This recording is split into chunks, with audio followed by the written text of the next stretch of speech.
Are we live now? That's what the little thing in the corner says. Doesn't say it for me, but welcome, guys. What's going on? You already know it's going to be an epic after hour with your favorite guys. Hector, I said what I said, and my boy to my left, maybe his right or there you go. There you go. You had it the second time. What's up, guys? It's Zach. I don't have any cool fucking slogans, so get over yourselves. So we got tons of shit to talk about today. Many new topics to bring up for next episode. A couple of hinters for you guys for the upcoming week and possibly weeks. We got a lot of shit planned for you guys. Hopefully you guys, whoever still listens to us, is happy.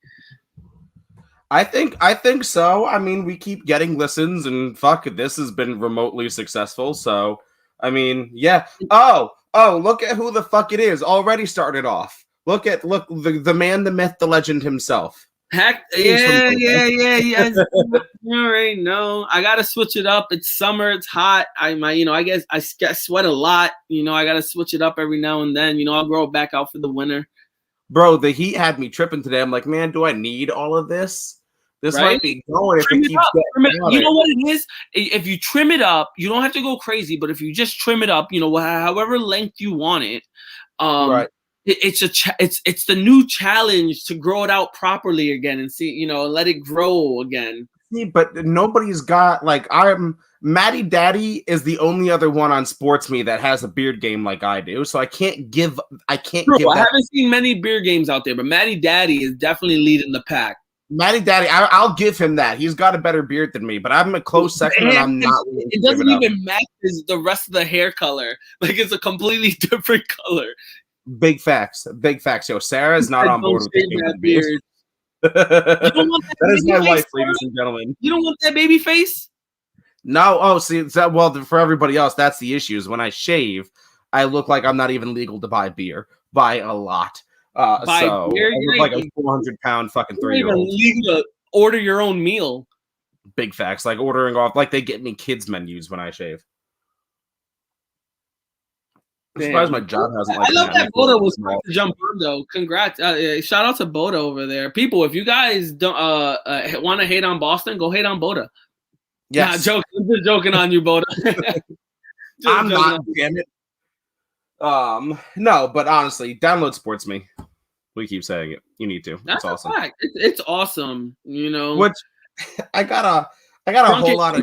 He's back on it because he said he was gonna go on a hiatus, but he came back like 36 hours later. No, he didn't even say he was gonna go on a hiatus. He said he used his daughter to tell us we all suck, the app's gonna fail, and we're all a bunch of losers. And then like 2 days later, he's back on. I'm like, bro, that's because he didn't have anyone to be behind like you. He let you be the man in charge of the whole, ignorant shit.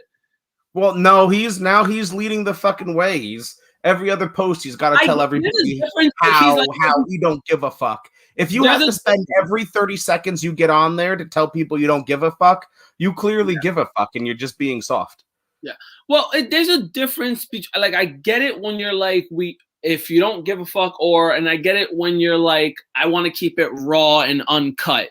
And then there's being just that guy. Right. You can keep it raw and uncut and still have respect for people. I keep it 100. You keep it 100. Sports Me Savage keeps it 100. But there's the difference between being that guy. James, you're batting 1,000, man. How dare you? How dare you plan to do your business during the time of our business? They're listening to us. I hope all your friends are listening in. Come check us out. I want you guys, anybody listening in, go, like I said, check out Boda Sports, James Boda, James from Boda. Where's Soggy Boy? I also miss Soggy Boy. I do love James. I don't know if you remember Soggy Boy from Boda. He talked hockey with me a lot. Check out Boda Sports. James and Soggy are great guys, and we're just busting on them because we like them. What are you drinking on today, Zach? Oh, you already know, bro. You already know.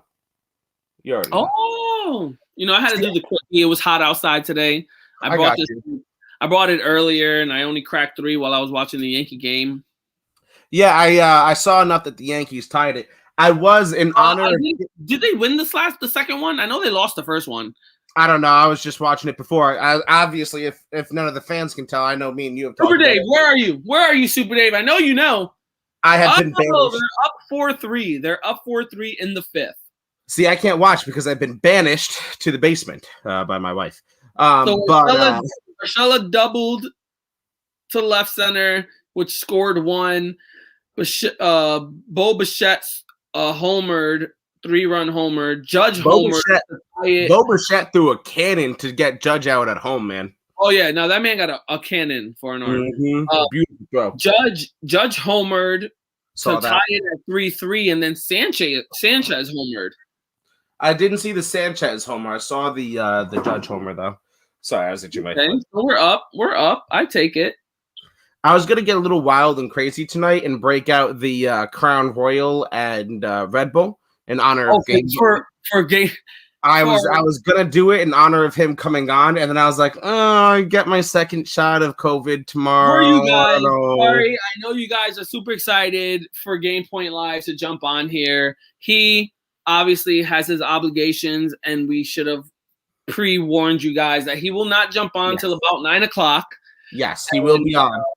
He has children. He has his whole get-up that he has to get ready with his stuff and his businesses. So he will jump on a little later. Stay tuned for that because we got a bunch of topics that we want to shoot out for him and have a little fun with. And if you guys want to chime in and throw some stuff out there to, stir the pot a little bit. Oh, I remember what the fuck I was gonna say. Oh, I'm playing Super Dave. Are you after talking all that shit on Sportsme? Yeah, I'm playing Super Dave the whole time. I was just fucking ass. Right now, it's a really close matchup though. Who you got left to play? It's weird when it comes to fantasy baseball. It's like games remaining. Right. Because it lasts like the whole week.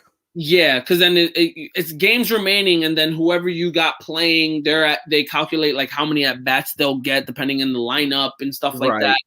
Right, I remember you were saying. Weird. So technically, he's remaining 67, and I'm 73. Okay. So I got it's a close with remaining to the game. I think the week ends Sunday. The whole match.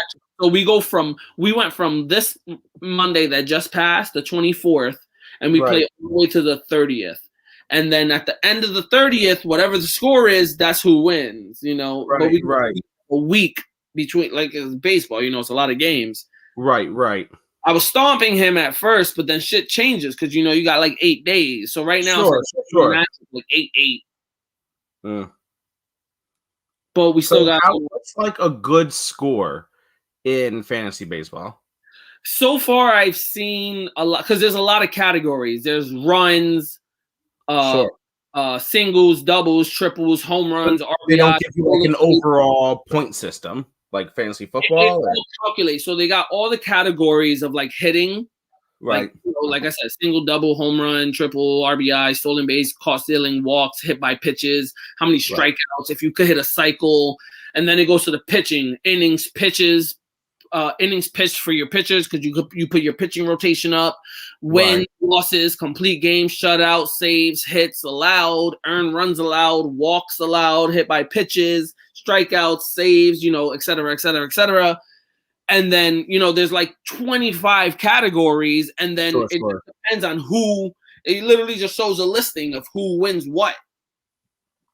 So you just got to beat people. It's crazy. But like the average scores that I've seen so far in our league is a lot of like 11, 12 to 8, like between the ranges of scores of 12 and 8. So like a lot of matches that are like really close knit, but it's between 8 matchup. So okay. It's wild because it flip-flops within seconds. Right. I feel like you have to really be on top of fantasy baseball, like far more. You got to switch your lineup. You got to be on it every day. Switch your lineup every day. If like Right.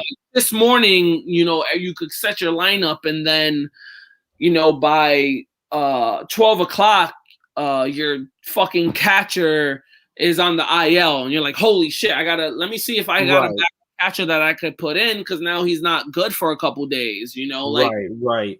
It's that sounds far more complicated than I want to Monkey the shout out for, because he said it, and that's what made me want to take on the challenge. He was like, it's a thinking man's game. It's a sport of intelligence. Like, if you are not able to keep your focus and be on it for be on your shit for a long period of time, it's not for you. Right. Yeah, I don't have the game. It's like chess. We're not playing checkers here. It's chess. Yeah, I don't have the brain power to go 166 games of chess. I don't. 162, but I love it because I also love chess. I'm so sorry. 4 games. I also love it. Get it right, damn it. No, I'll admit it freely. Like, I like chess, but 162 games worth of it is too much for me. I got too much shit going on, man. Between Thursday nights, Saturday nights at the 7-on-7, Monday nights recording, Tuesday nights editing. I've too much fucking shit to pay attention to that. You don't want to play some chess? Not that long. I haven't played chess. A game of chess. I haven't played chess in years. I'd be down. Bro, I love chess. Bro, like I said, I have not played in years. I have apps on my phone and stuff every now and then, and like if I see a board, like I'll fuck around. Right. But I can't, like, I'm not gonna be here and be like, oh, I'm fucking amazing. I just really like chess, and I gotta. You're not like one of the world speed chess players. Oh no, hell no. You know what's crazy? Marcus actually like played in tournaments and shit when he was young. You said that shit to me, and like I said, part of me is his mom's house. He actually has like pictures of this dude at like 7 years old, like sitting at a chessboard. Like, I mean, I can see it, but at the same time, I am a little surprised. Not gonna lie. I'm not surprised because Marcus is a very, very quiet and intelligent man. Oh, for sure. I'm not saying he isn't smart. He's ridiculously intelligent, but I just can't see him playing chess. I don't know. He loves. Okay, so it's my fucking best friend, so I know him very well. He loves. He's like a sloth. He does not like he everything he lets come to him. Right. He doesn't panic. He doesn't fray. He doesn't nothing. Right. He does the same thing every single time. And it's just repetitive for him, and it's just, it's great. It's great. I know it. And what's crazy is that I know it about him. And sometimes when we get into like competitions, I'm like, I know he's gonna do this. Right, like, right. Rivera, I know he's gonna do this. Fuck. You still get your ass kicked. Fuck.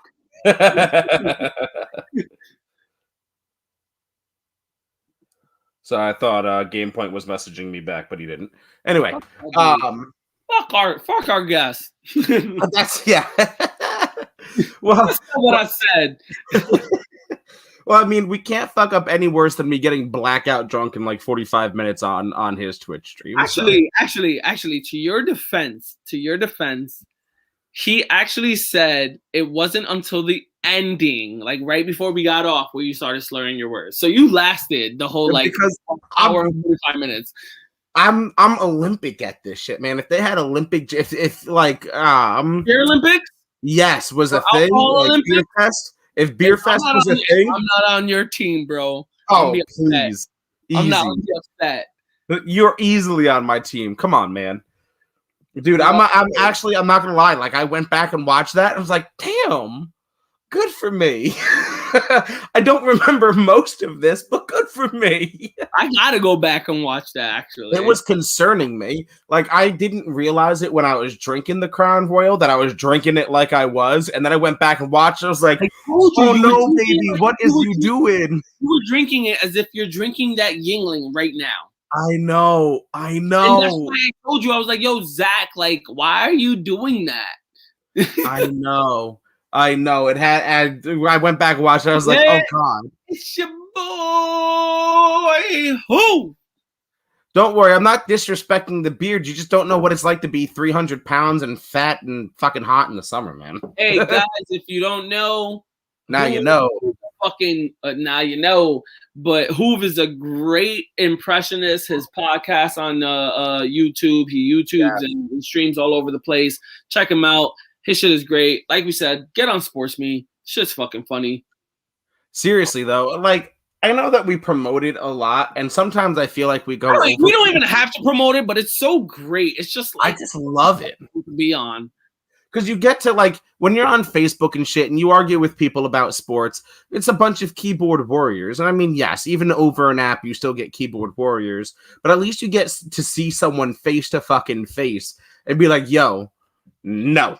And here's why. And you know what? As much as people on there want to bitch and complain, there is no real disrespect. There is disrespect, and there's disrespect, and people, and and the sportsmen are weaving them out slowly.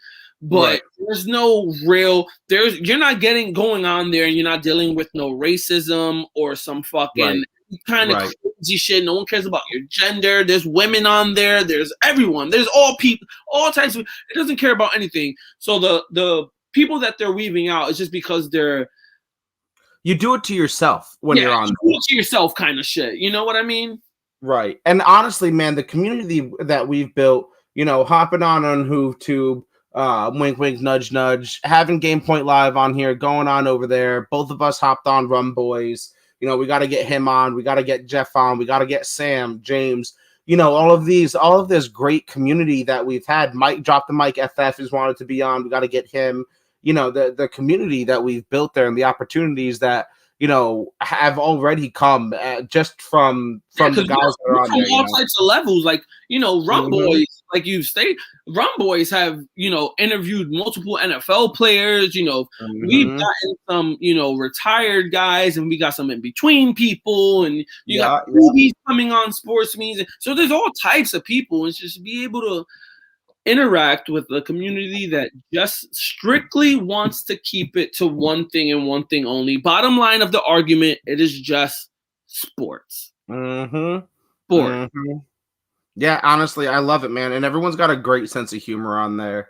So with their own flow, their own get up, their own gimmick. Damn it, Jeff, Derek, whoever else is part of that team, Robbie, we need to get paid, motherfuckers. But no. So, do you have any filler topics while we wait for good old Mikey Mike and the Funky Bunch?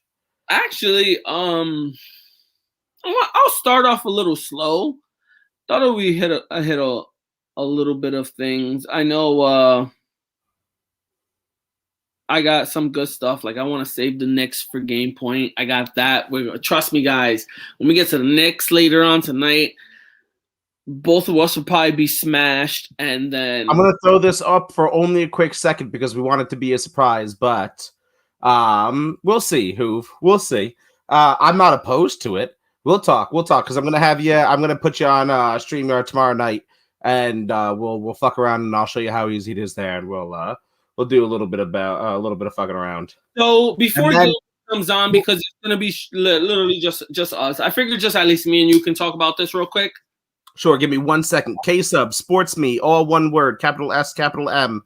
It's in whatever fucking Play Store you have, whether it be Android or Apple. And it's like a little blue trophy with like a star. Literally, you can reinvent yourself, K-Sub. Super easy, super cheap. It's actually free. That's why it's super cheap. You can go on there and reinvent yourself.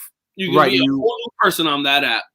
You shoot 30-second battles, they call them, and respond to other people with 30-second battles. And it's all about sports. And my man, Chris Boots. What's up, dog? Happy to have you on a little bit early this time instead of the end of it. But Hector, please, without further ado. So, before our guest jumps on and whatever, I figured we could talk about the Jets a little bit. Yeah, I'm okay with that. Oh, did you see the whole Mosley stuff? Yeah. I saw Mosley wants to come out and raise his game to another level, so fans put respect on his name, I think was the quote. He came out, obviously he came out 2 years ago to start his contract. He had a 5-year deal, record-breaking like linebacker deal for the Jets or whatever, a lot of guaranteed money. He started out very hot. He had the Into return for a TD, and then he had the groin injury that put him out for the rest of the season. And then he immediately affected the defense. Yeah, and then he stood out the rest of the next season, the following season, because of COVID, which you can't blame the man for that. There was a lot of people that did that. But he comes back, and obviously the Jets have already gone out and acquired a couple, actually, linebackers within the draft and free agency. Mm-hmm.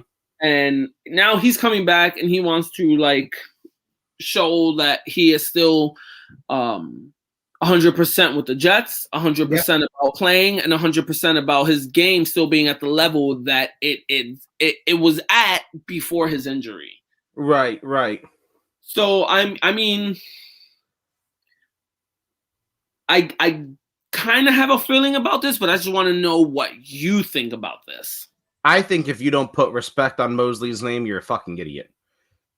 Plain and simple. I don't care that he sat out the COVID season. I have all the faith in the world that he's going to come out there and make a difference in the center of the Jets defense. When he got hurt, I believe it was the opening game against the Bills, about halfway through the game, immediately we saw a change in the defense.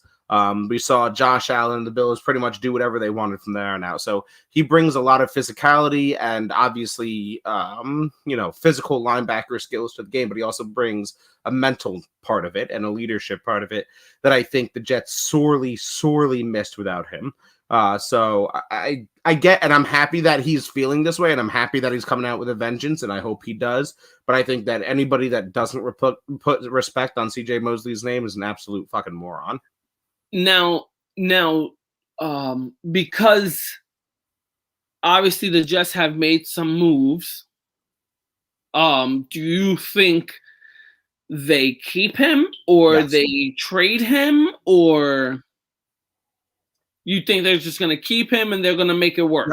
Yep, especially in Salah's defense. I think that's the smartest move. Don't get me wrong, but I think in Salah's defense especially, he's going to want to keep Mosley. He's pretty well rounded as a linebacker. He's a veteran, but he's not super old. He's got the stats, he's got the game film to back it up. I think that Salah is going to keep him for at least a season to see what he can do. Obviously, coming off of a year where you sat out is a concern, but I believe that he's the utmost professional, that he's kept himself in fighting shape. So, there's always a possibility that if a team offers something ridiculous that they'll trade him. Sure. If the Falcons say we really need a Mike linebacker, here's Julio Jones and a 3rd-round pick. Yeah, they're going to trade him, and I wouldn't be mad. But outside of something like that, I don't think they will. I don't think they should. I really like CJ, and it sucked that he started so hot. And he was a stable point of the defense, and then he went out with the injury. And it was smart to go out because he needed the surgery. Right, he needed the groin surgery or whatever. And then it's completely, agreeable that if you want to sit out during a COVID season, like many others did, you sit out. I can't knock you for it. As much as I want you to play and you were on my team, and I'm like, fuck, damn, come on, play the game. I can't knock you for it. You got to take care of your family and your well-being. Right. I would agree to say that they need to keep him, and I think Salah knows that he has that veteran presence at the same time. Right. And like you stated, he has multiple. He doesn't have to just play middle linebacker. Right. I think he has the capability of being on the outside as well. Yeah, I definitely think they can move him on the line. Now the defense is switching up. It's not 3-4. Now it's 4-3. Right, I believe so. Right. So, now there's only 3 linebackers capable of being out there. Right. I wouldn't. I mean, like I said, I wouldn't be surprised if Salah does some weird things. Some reps, keeps the more healthy. Right. Yeah, I definitely think he's going to wind up being their starting Mike. I just don't think you can discount all of the things that he brings to the table. Now, if he gets hurt again and we start a narrative of injury prone, then we have a different conversation. But I think as of right now, especially, it's not even like the Jets are tight on cap space. You know what I mean? It's not like if they cut Mosley, they save X amount and that'll give them breathing room. You got plenty of fucking cap, so why not keep them? You know? When you Saquon jumping over to the Giants, and I want to keep it in New York real quick.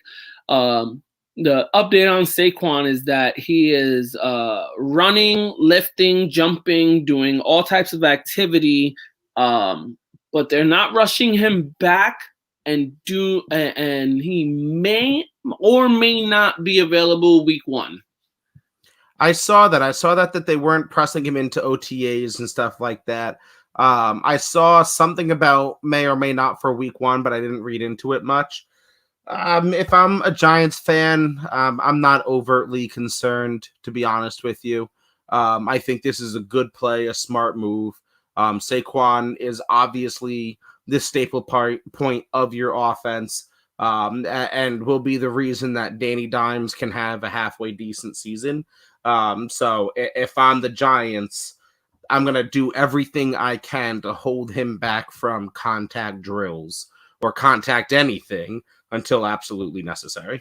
So you firmly believe that even with the weapons and the restructure that the Giants have done offensively on the receiving side and everything, that Danny Dimes is just okay? That's a stretch, even to okay. Yeah, but I agree with you. No, not that I agree with you, but yes, to your question, is that I don't put a lot of faith or stock in Danny. I don't think he's the future. I think he is the most Eli Manningest quarterback ever. At least Eli Manning had flashes where you're like, oh my God, maybe. Just fucking maybe. Well, I mean, you are wrong there, because they literally the Manning family pretty much molded him. Who? Danny Dimes? Yeah. No. I get it. But he reminds me of Eli without any of the fucking flashes of greatness. He's just a dope. I don't know what else to tell you. I just don't think he's that good. I think he can be okay-ish, and I mean, fuck any okay-ish quarterback.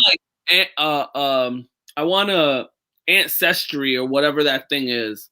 Ancestry.com. You think he's like a lost Manning son? No, I want to literally do a DNA test, because I promise you he's like a 7th cousin removed from the Manning family, and they're trying to play it off on some bullshit. I'm telling you. He's Archie's illegitimate son. Yo, for real, I'm telling you. He hooked up with a hooker back in 1977, and that's dirty. No, that's too late. That's too late. Because then the son would be around Peyton Manning's age. Oh shit! You're an idiot. You're a fucking moron. Chris Boots is asking us, where do we think Julio will end up? He's definitely not going to ATL. Getting that shit leaked. His career is over there. By the way, let me touch on this point real quick. That Shannon Sharp shit was staged. 100% staged. Where Sharp called him and he didn't know he was on the phone. I tried to look up, and I couldn't I didn't look up too much because I didn't give a fuck, because I thought it was gonna be bullshit anyway. And I really, really, genuinely don't like Shannon Sharp. Same. But I was like, I know it was some dumb shit, some bullshit. Because he would have killed himself in journalism if he actually did that. That's a suicide note.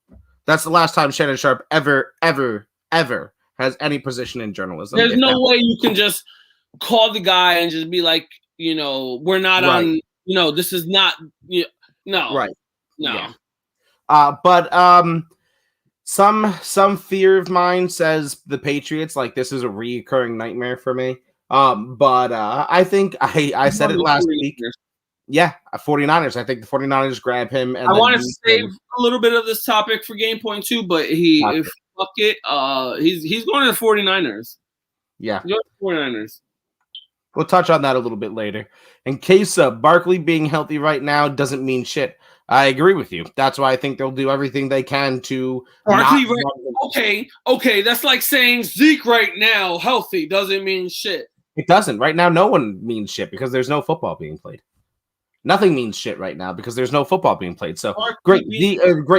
Barkley is healthy right now. Awesome. I still wouldn't do anything to risk him potentially getting injured. That makes no sense. We're talking season. Who gives a fuck what they're doing right now? Well, that's what we're talking about. That's what the report was over the OTAs. I'm just saying. Right No, I didn't. No, the report wasn't about the OTAs. The report was saying that he's on track to be back. Yes, they're keeping him out of OTAs, but the report was that he's on track to be back, but may not be back for week 1. That was the report. They didn't. No one, like even even the report about the OTAs. Everyone agreed that the OTAs no one gives a fuck about. Gotcha. Real quick, I'm going to touch on Kevin's points here, and then we've got the man, the myth, the legend. He tore his ACL. He's injury prone because he tore his ACL.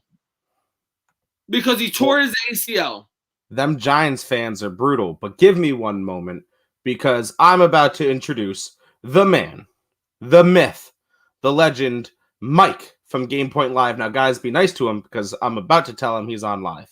Nah, fuck that. Tear his ass apart. Yo, well, now he already heard that. What up, man? So we're already live. We're kicking it. So we don't have any time to warm you up. You're just diving right into the deep end, brother.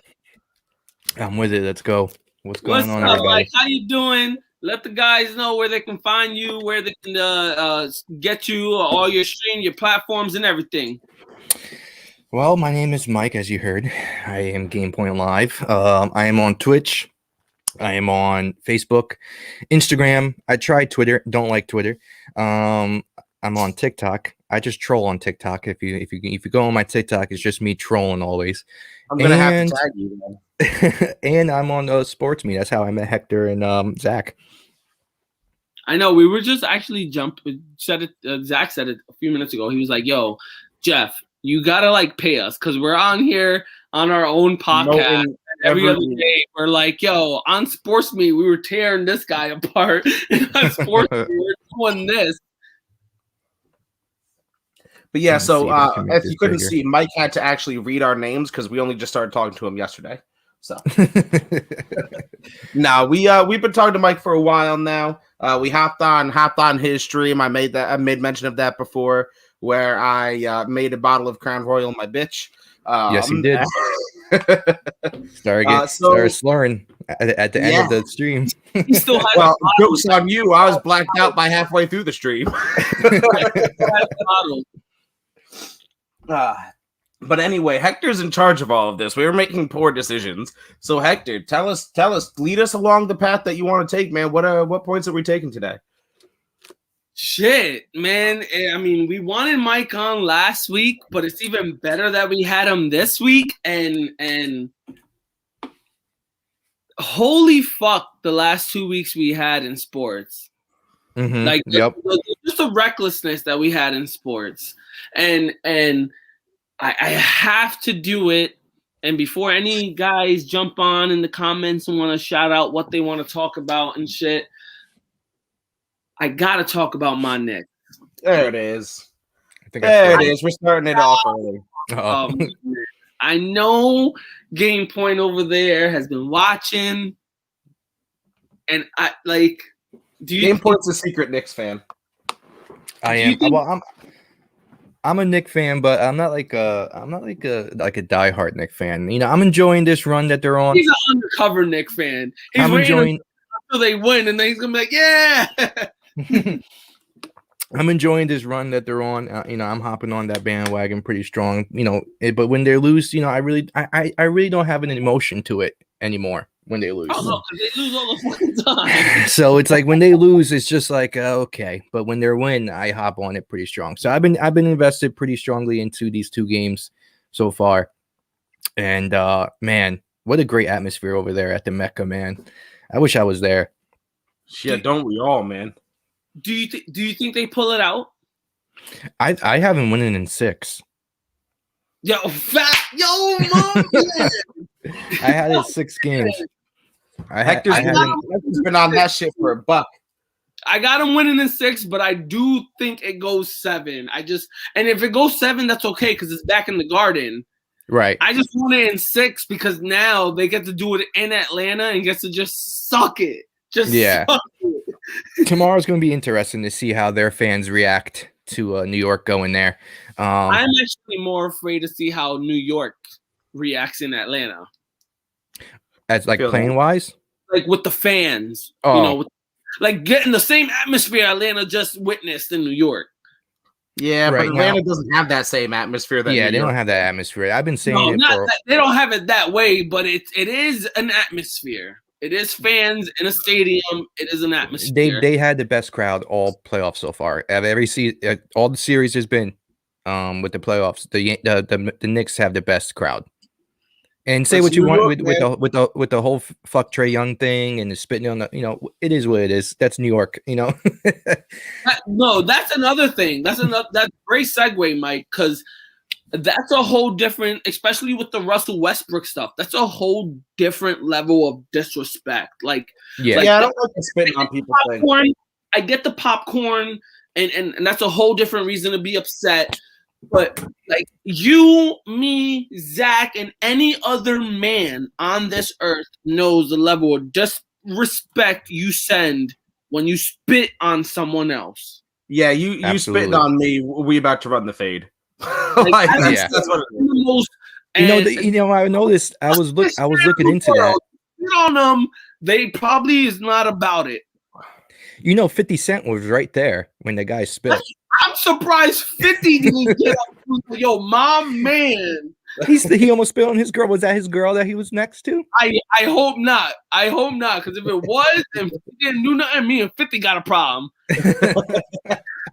What's up, Matty Daddy, by the way? Thank you for joining us. Matty Daddy, I love you, Matty Daddy. You're the best, man.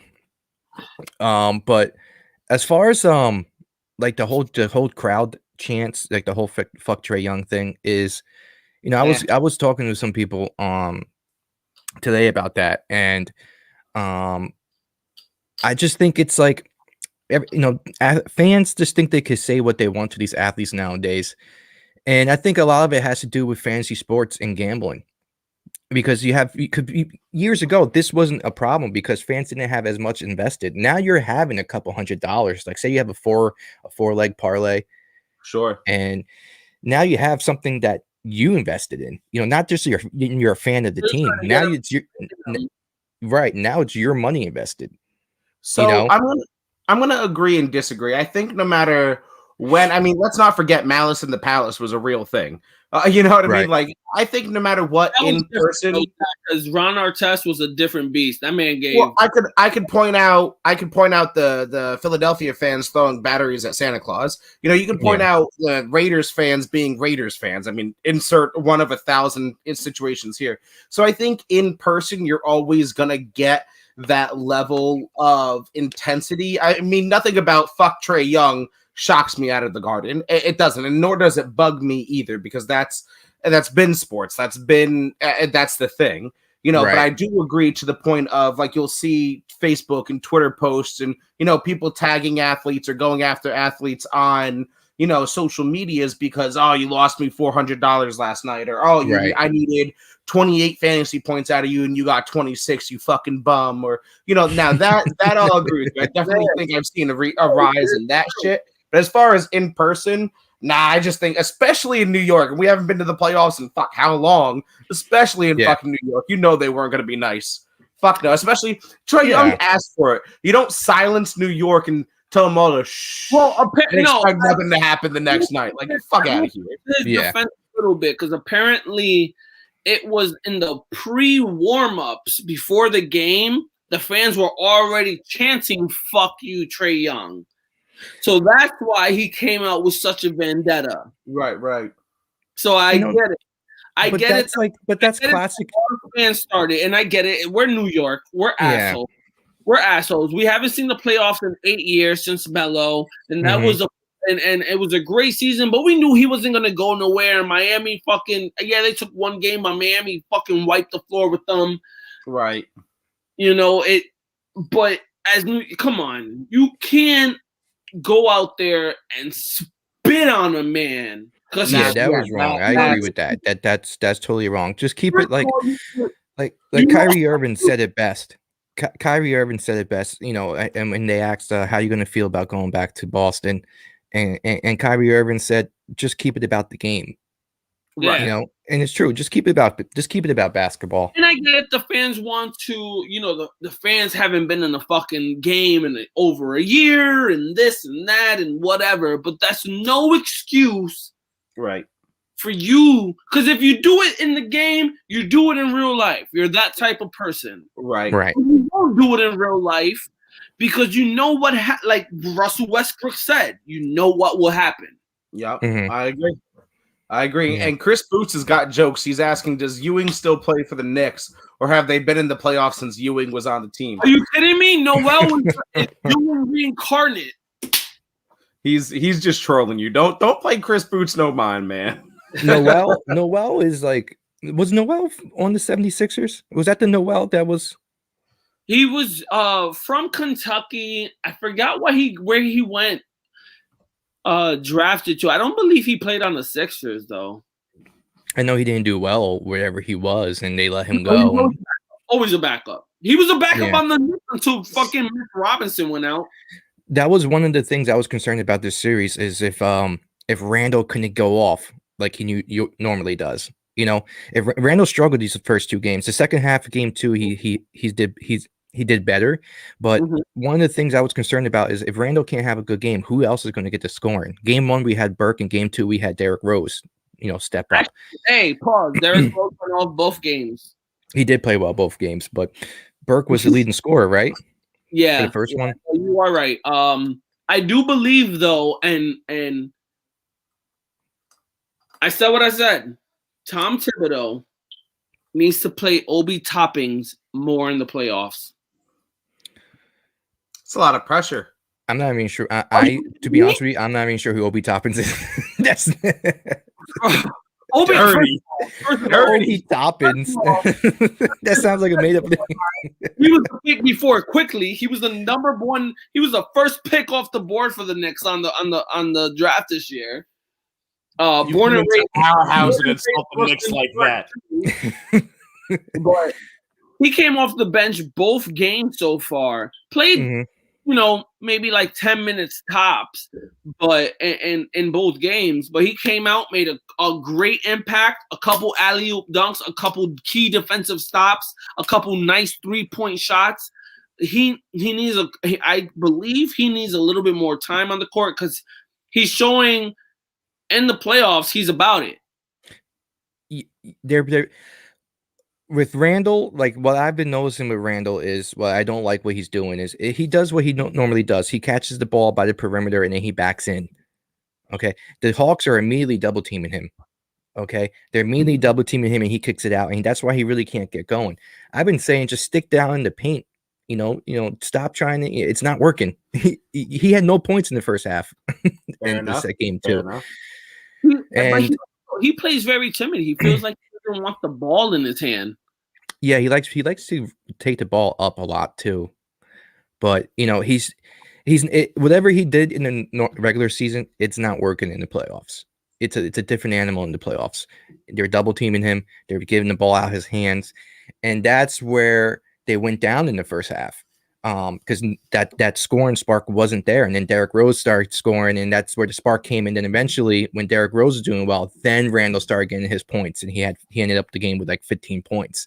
So that's my only concern with the Knicks is if Randall can't get going, where does the scoring go? Because you know the Hawks are pretty much they're double teaming Randall and they're saying, well, let's have everyone else beat us then, and So eventually, they're making their shots. If they make their shots, they make their shots, but Randall's not going to beat us. The rest of the team needs to beat us, and I guess they feel like they have a better shot that way. So bottom line, you're still saying Knicks in 6. Yeah, I still got Knicks in 6. I bet. Well, that's all Hector cares about. The other analysis is shit, man. Whatever, man. But as long as the Knicks win in 6. What do you think is going to happen with the Bucks and the Heat? Bucks sweep. Before I hopped on, I checked the score. They were up by like double digits right now. The Bucks are up 15 right now. I think the Heat are they just it was a fluke last season, to be honest with you. They got hot at the right time, and they steal game 1? Is it 1-1? No, I think the no. They're down 2-0 this year right now. That's right. It was a win in overtime, and the Bucks pulled it off game 1.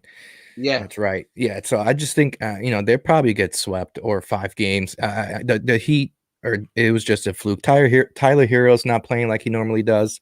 Well, at least in the bubble. I was in with the I'm on the glide with Drunken Monkey and those boys too, and Hugh, as you guys know him, was talking about how Tyler Hero isn't his 3-point percentage shooting is down this year, and it's true. He's not playing as great as he did when he played in the bubble.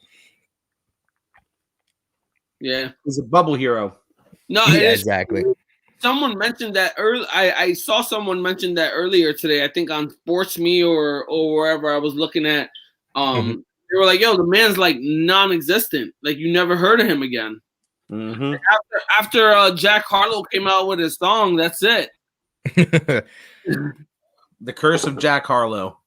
The guy went to the celebrity match with Quavo and only scored 8 points, while Quavo scored every point to win the match. That's terrible. I'm excited for this Lakers Sun series because that's been pretty competitive. Obviously, the Knicks and the Hawks have the best series right now because both of those games are super close. But the Suns and the Lakers are competitive. Is just as competitive. Chris Paul with his injury. The minute he went down with the injury, it changed everything about the series. The Lakers are going to just sweep the rest of this, and they're going to take it just because Chris Paul is out. Not that Phoenix is not going to put up a match, but those 2 or 3 points that they lose by every single game is because Chris Paul is out. Chris Paul gets injured all the time in the playoffs, no matter what. With the Clippers, he was injured. With the Rockets, he was injured. I think with the Hornets, whenever he has a great regular season, playoff start, the motherfucker gets injured always, and the team just derails from there. I don't know what it is with him, man. Did you see the play with the shoulder? Thank you for. I mean, it was almost like one of those non-contact football injuries. I didn't even see anything too crazy that would make his shoulder separate. I feel like the way he fell and the way LeBron fell were the same exact fall. First of all, LeBron hasn't even activated playoff mode. Let's get that out the way right now, okay? I don't think Mike is a LeBron fan with that hat on. So I know LeBron activate playoff mode. This is LeBron. I know that I can just toy this shit right now. He's literally waiting to see who meets him in the finals. He hasn't even activated because usually when he activates playoff mode, he goes silent on social media, and he's still posting on social media. Ooh, that's a good take. I've never noticed that because I really don't follow LeBron like that on social media. I just follow, everything else. But he'll actually say playoff mode, and then he'll put like black, and then he usually doesn't talk till whenever his team gets eliminated or after the finals. And he hasn't done that yet. So what the fuck's he waiting for? An invitation? There's no reason to panic. That's why he knows Chris Paul's hurt. They're gonna breeze through this. Who they're gonna play next round? Who they gonna play next? Who they gonna? The Knicks? Well, not next round. Not next round. Jazz, the Nuggets, the fucking who pick them out.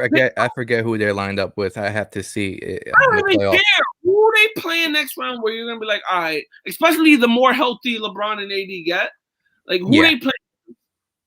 Yeah, I'm not sure who they linked up with. I have to pull it up online to see who exactly will be their next round opponents.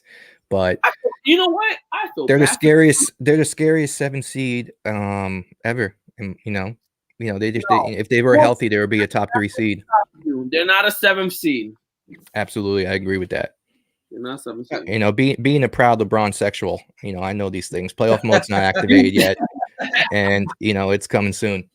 There's nothing I respect more than a self-aware man. Nothing. That's right. Nothing.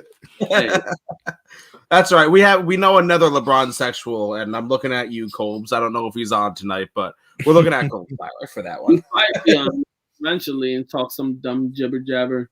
That's right. LeBron, you know, LeBron hasn't had like a great. You know, he has decent the 2 playoff games. You know, LeBron for the last ever since AD's been there, LeBron has played. At times, he knows he could take over a game any point he wants, but he's really letting AD take more control of the team, especially in the playoffs, because he is 36, 37 years old.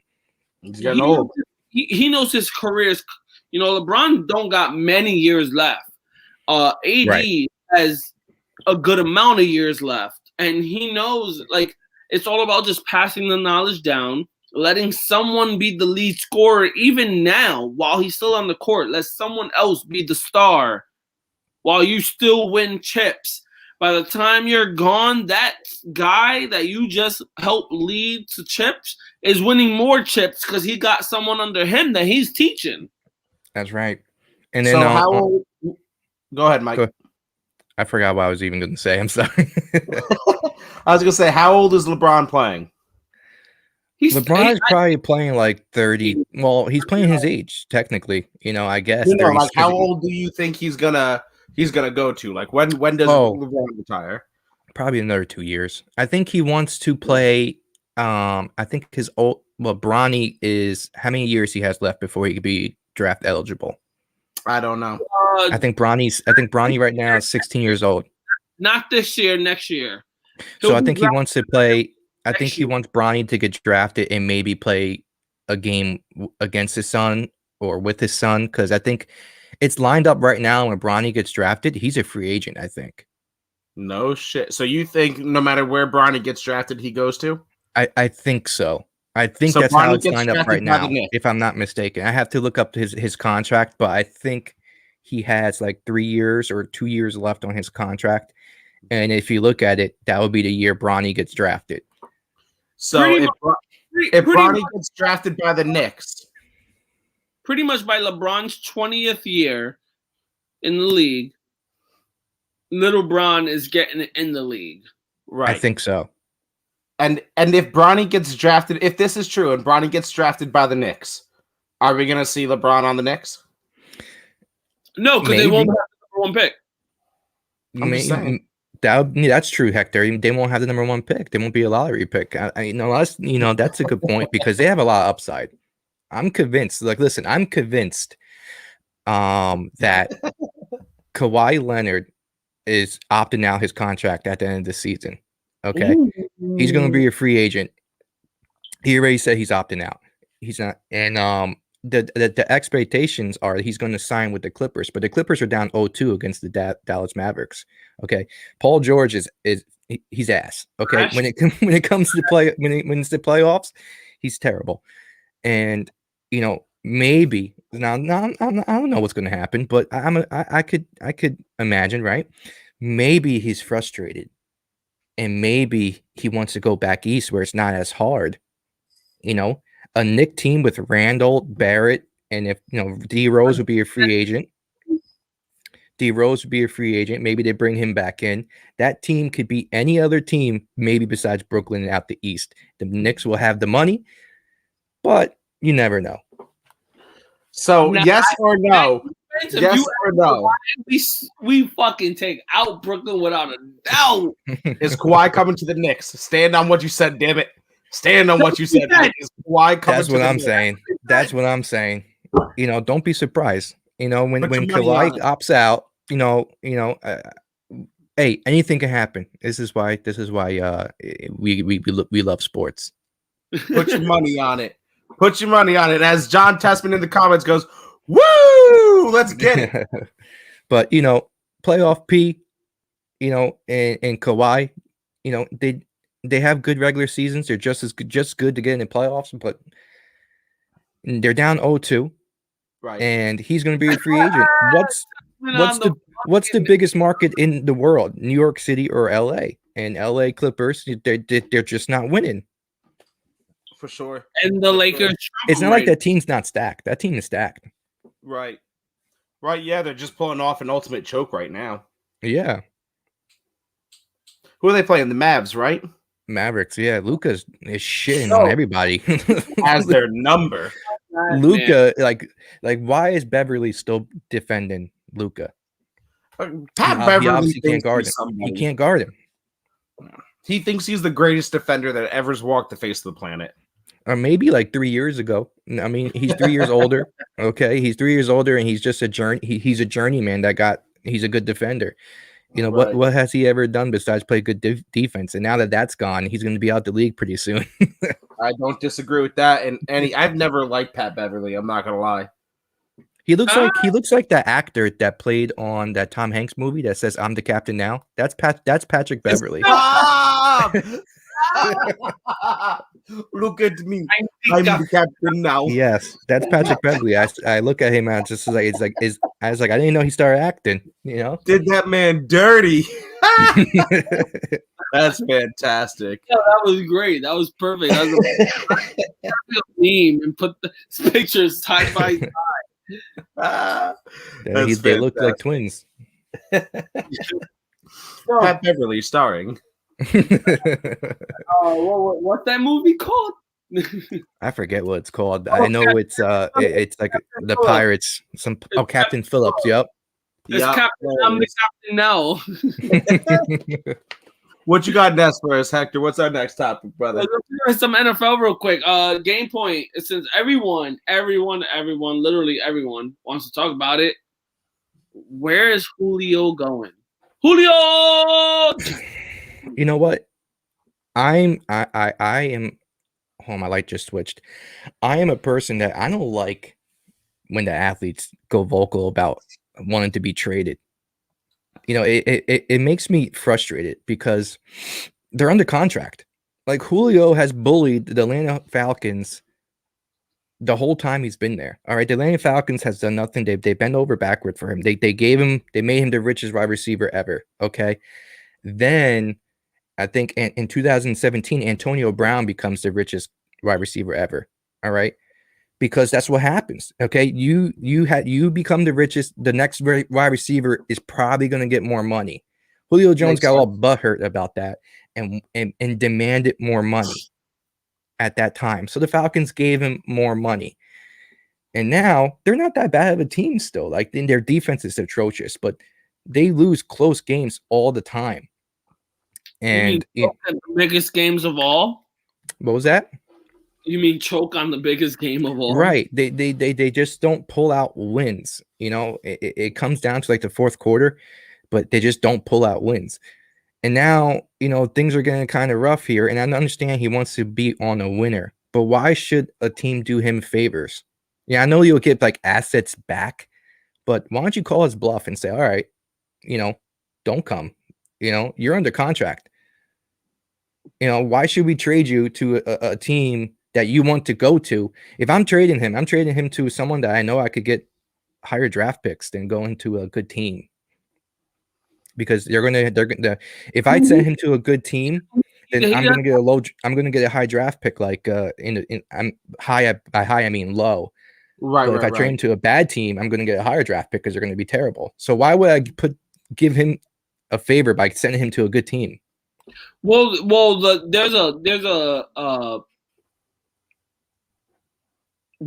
there's a need that the Falcons are at. There's a request that they all want a first rounder for him, and there's been reported a first rounder to go already for him. So they're gonna get good quality draft picks for him. Mm-hmm. Well, I know what Mike is saying, and it's a catch-22, right? Because you're stuck in the middle. If you're the Falcons, you want to trade him to a team that's gonna suck and that'll get you, draft picks and shit. But if you and a high draft picks, but if you propose that to him and he declines it, which technically he doesn't have the right to, you can trade him, and that sucks to suck. But he'll sit out, and then all of that shit will get null and void. He'll fail whatever test. He'll go fucking smoke weed and get suspended for the year. So all of that has built-in, contract negotiations. He'll bow out in some way, shape, or form, and then you're left with no player, no draft picks. So you want to make him happy so that you can at least get something that he will bring you, or he'll sit out and now you're fucked in the end. So it's kind of, you're stuck. I get what you're saying, but you have to do right by everybody because everybody has power here. And the only reason they're dealing with this whole situation with him is because he's in the Aaron Rodgers mode too, where just one player has been with the league with the same team for so long, and literally he's the all-time receiving and yards record for Atlanta, and he's only 3 touchdowns behind Roddy White for touchdowns. So like they're trying to like give him his respect. Because if it was any other player, they're not doing this with him. They're like, yeah, fuck the player. Like the only organization's gonna do what they're gonna do. Now, does he just not believe in Matt Ryan anymore? Do you think that's? I've never believed in Matt Ryan, so I don't blame him for not. He doesn't speak for me. Why doesn't he just see how it plays out? I mean, they have what? Who's the number 2? Ridley? Is that how you say his name? Yep, Calvin Ridley. Yep. They have Pitts now. They drafted Pitts, right? And is Gurley still there, or is he a free agent? No, Gurley's a free agent. He just visited with Detroit today. Yeah, okay. Gurley's to Detroit. Real quick, looking for a running back. They like that offense on paper is pretty damn good if he's there. I've got to point to that, but real quick, I want to point out this comment by John Tessman. Antonio Brown might be the richest, but Joey Galloway has the biggest biceps on the east side of the Mississippi River. Well, I know who has the biggest biceps on the west side, and it's DK Metcalf. That's right. But to your point, Hector brought it up on last week's episode when we were talking about this a little bit, is that he is a little bit salty about profit sharing, essentially, about sharing all the catches, with Ridley and with Pitts, and that might have to play a factor into it. That he wants the bulk of the load. And now that we've got Kyle Pitts and Calvin Ridley, Julio's probably not going to see all the bulk of the load. Julio needs to also realize that he's approaching being old in the NFL. He's 32, 33. I mean, cut it out. That's not old, but in NFL wise, that's you're old head now. Yeah, for the wide receivers, it is for sure. And he's been injury prone the last couple of years. Old heads still playing. Yeah, old heads are still playing, and he still has more yards per game than. What's up? And they're producing. Yeah, and he still averages more yards per game than OBJ and Antonio Brown, which is to a point before is why he makes more money than Antonio Brown, and I don't blame him. But man, I'm not gonna lie. 35, and we said that was too early for him. I love to see that was too early for Calvin Johnson. 35. You're saying that's too old. What, Calvin Johnson's 35 right now, right? No, he retired at 35. Oh, I thought he retired way younger. Are you sure about that? Yeah, I'm pretty sure he retired way younger. Are you sure about that? To Hector? I'm pretty sure he retired at 35. I think he was 29. All right, what are our official? I have the answer. What are our official bets? Where's I say 29. DZ money? 30. 30? 30. He retired at 30. Yeah, that's why I thought. Yeah, that's what I thought. Because he became like one of the youngest Hall of Famers. Because he got into the Hall of Fame at 35. That's why. Yeah. He got into the Hall of Fame at 35. Okay, so he retired at 30. Still, 30 or for receivers is old. Well, Calvin Johnson. So look, you're comparing freak of nature to an elite player. You're comparing an alien. Calvin Johnson was not made on this goddamn planet. He's Omni-Man. He's Superman. He's not fucking from Earth. Yeah, Calvin So you Johnson. can't compare him to Julio Jones. The Detroit Lions, man, I mean, they had some pretty decent season. Like they made the playoffs, I think, twice with him. But God, man, that's what I'm saying. That's why I kind of take an opposite stance of you, Mike. I don't mind players having this new age mentality of I'm in control here. You know, you need me. Without me, you won't have jersey sales. You won't have filled stadiums. I am the reason that this all happens. And I'm not gonna lie, I like the fact that they can that they can try and force whatever they want. Not always does it work. Obviously, your bigger brand names like Aaron Rodgers, Julio Jones, you know, they're gonna have more power. But I'm honestly, I'm all for it. I do the same thing in my job, man. I'm a marketing manager. My job is to make money for other people. And I have actual statistics and actual numbers on why you should pay me what I'm asking because I can do this for you. You know, so I get it. That's a good point because I know I've threatened to leave jobs a couple times. I've left a job for more money, but you know, at the same point, you know, I also got my bluff called, and I was like, no, we're not going to pay you. And you're going to just do it what we want you to do. Sometimes that shit happens too. It's a game you play. But it's like I really would like to see these the owners. It's like the problem is what that like I remember one time I asked for a raise and I told the guy, like I told my old boss, I was like, listen, if I don't get a raise, like I've been doing so much work. And he's like, well, okay, you think you deserve a raise, okay? And then he brought up a couple times like where I just didn't want to do work and it got reported back to them, or like I got caught sitting in the car or something. He goes, I can't pay you less for those times. Now, could I?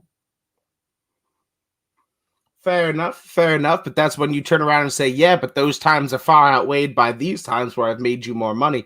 It's all about the dollar bills, dog.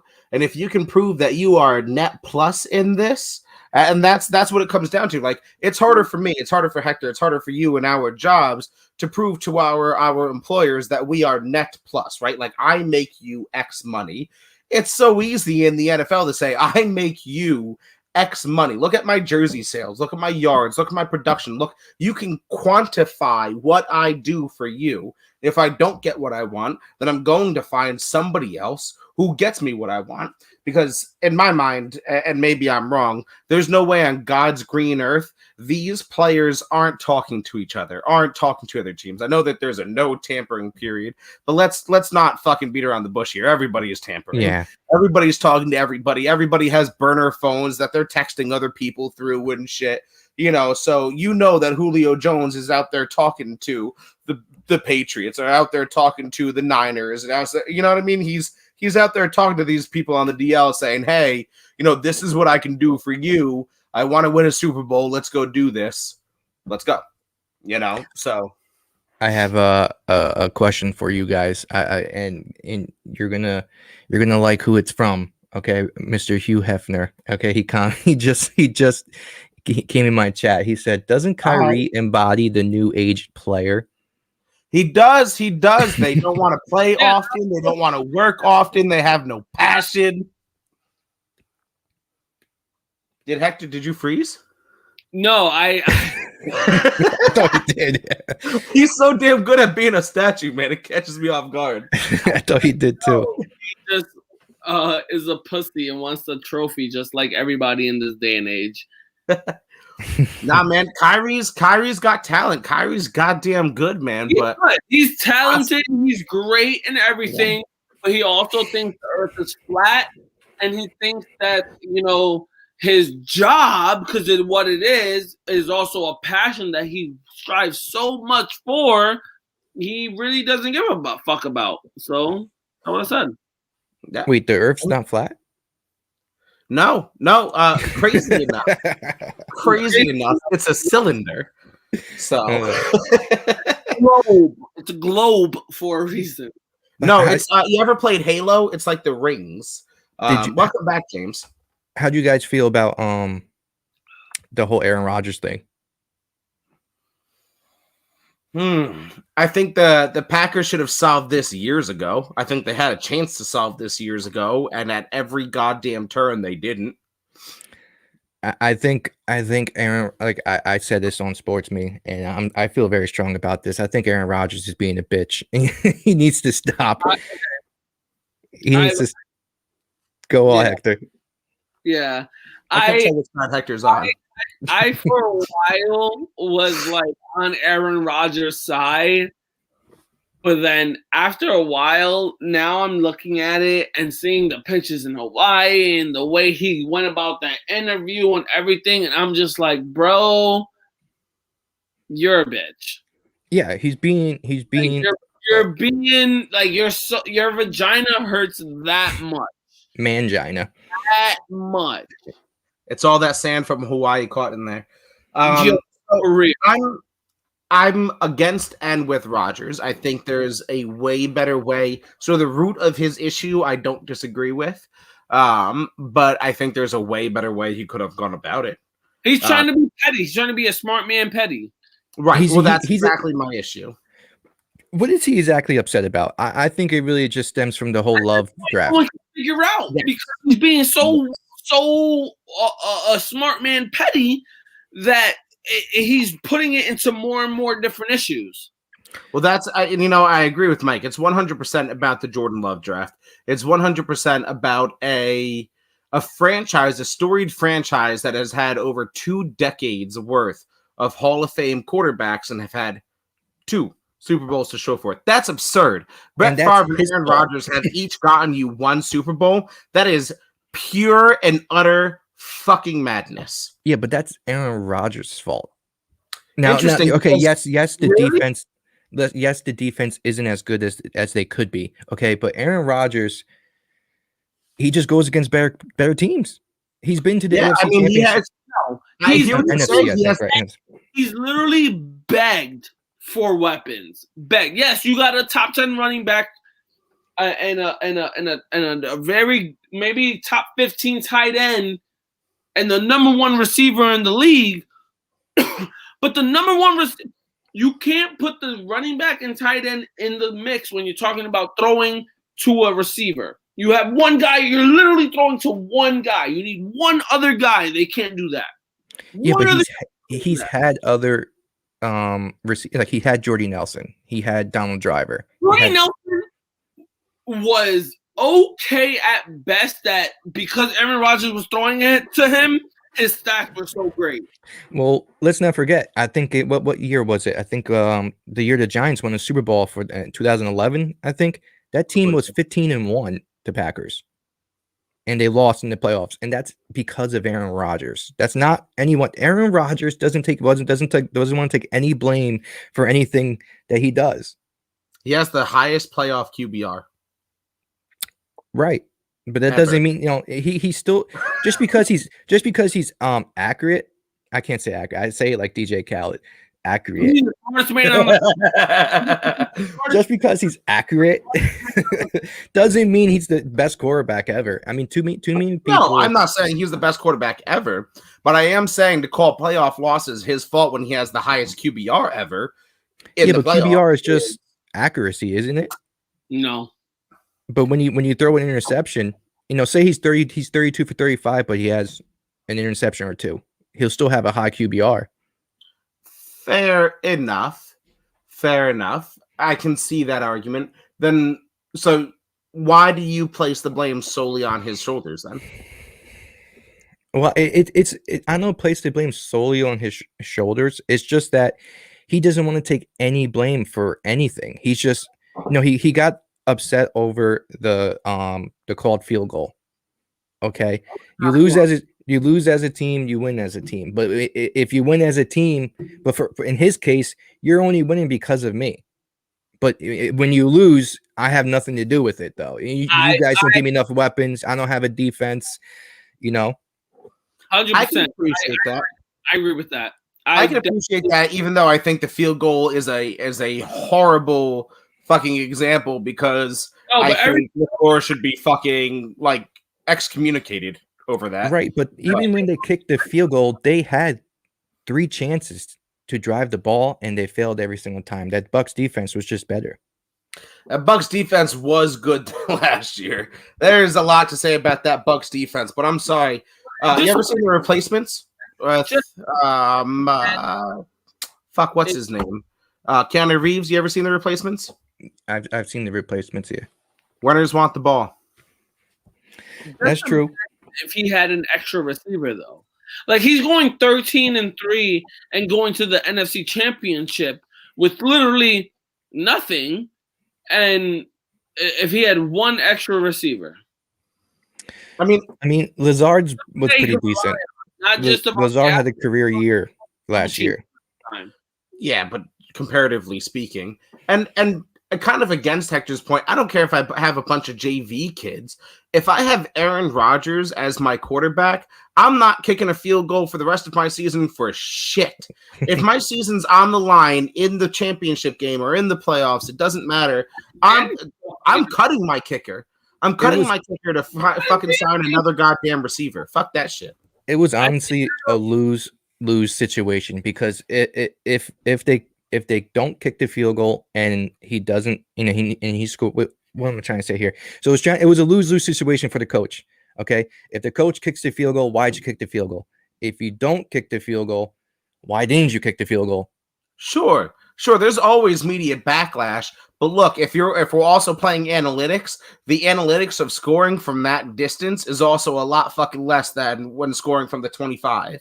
You know what I'm saying? Like they would have been backed up. Every day of the week, I'm taking that fourth down. I'm going for it because what do you do? 3 points won't win the game. There's no tomorrow if you lose anyway. So you might as well go out with your balls out on the field and fucking slinging the ball. Hugh said a couple things here. If you guys want to hear it, go ahead. All right. So he said Aaron Rodgers will take MVPs but hate on his teammates. And he also said Aaron Rodgers choked last year. His defense picked off Brady 3 times, and they couldn't do anything with that. So to the first point, I'll sadly agree with you. I will agree that to your point as well before is that Rodgers accepts no responsibility of his own, and that is an issue. And secondly, can't really disagree with the facts of the second point either. I don't know if I would call it a choke on only Aaron Rodgers' shoulder. I think I would call it a choke on the entire offense. But that offense did choke. There's nowhere around it. They did pick off Tom Brady 3 times, and they couldn't win the game. When you're plus like that in the turnover game, you need to win. I would also agree, but my only defense is, again, when you know the only man he's throwing to at a key moment in the game, it is easy to double and triple team that one man because you know the other guys are not just inconsistent, not just okay. It's just they're nothing unless that one MVS is going to drop the ball every time. I got a question.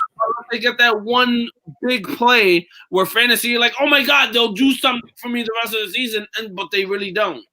Right. I got a question for you guys. Now the Dallas Cowboys, they just got CD Lamb last year, and he's gonna be a number 2, if not a number 1, eventually, very soon here. But before he was there, they had Cooper, they had Zeke, and they had Dak. Same three, and then everything else. I think Jason Witten was retired at the time. They didn't really have a 2, but they were favored to win the division. Yeah, at the time he was on the Rays, and then but they were favored to win the division.